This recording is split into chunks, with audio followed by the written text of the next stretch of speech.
This is the Hyskore Parallax pistol sighting rest. And this rest is really neat because you'll be able to sight your handgun in 3 to 5 shots.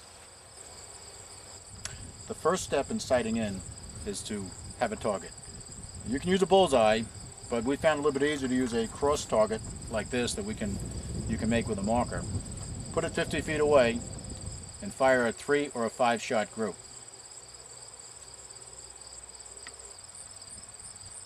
Take careful aim at the center of your target and fire a careful 3 or 5 shot group.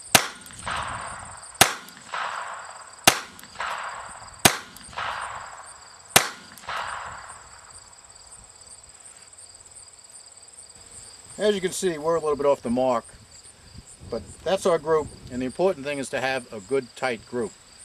Now what you need to do is mark the center of the group. We've supplied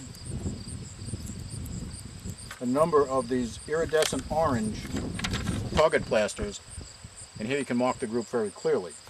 Now what we've done here is we've removed the target for the purpose of illustration. In actuality, you would leave the target in place, mark the center of it, and then come back to the bench.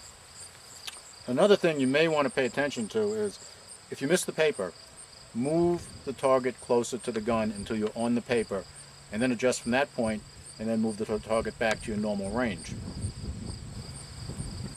Since you will not be firing the gun anymore in this process, unload it, remove the magazine. Now adjust the vise and fix the gun in the vise. You will note that the vise can adjust back and forth to accommodate virtually any arrangement in the gun and any barrel length. One of the things you want to pay attention to is to keep the vise in the same location as when you fired your group. Our next step, after the gun is fastened in the vise, is to look through the sight. What we want to do now is we want to get the reticle, either the crosshair or the red dot, dead center on our original point of aim. Now, in our case, that's the cross target. If using a bullseye, of course, it's the center of the bullseye. Do not touch the sights.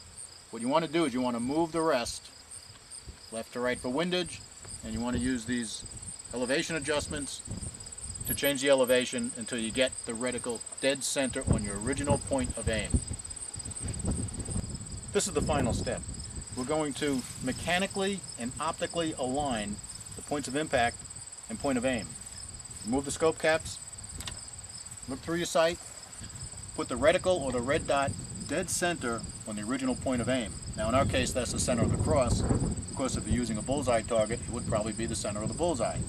Now without touching the gun or the rest, what you want to do is move the adjustments on the scope so you walk that reticle or crosshair directly into the point of impact, which we already marked with that round iridescent orange marker.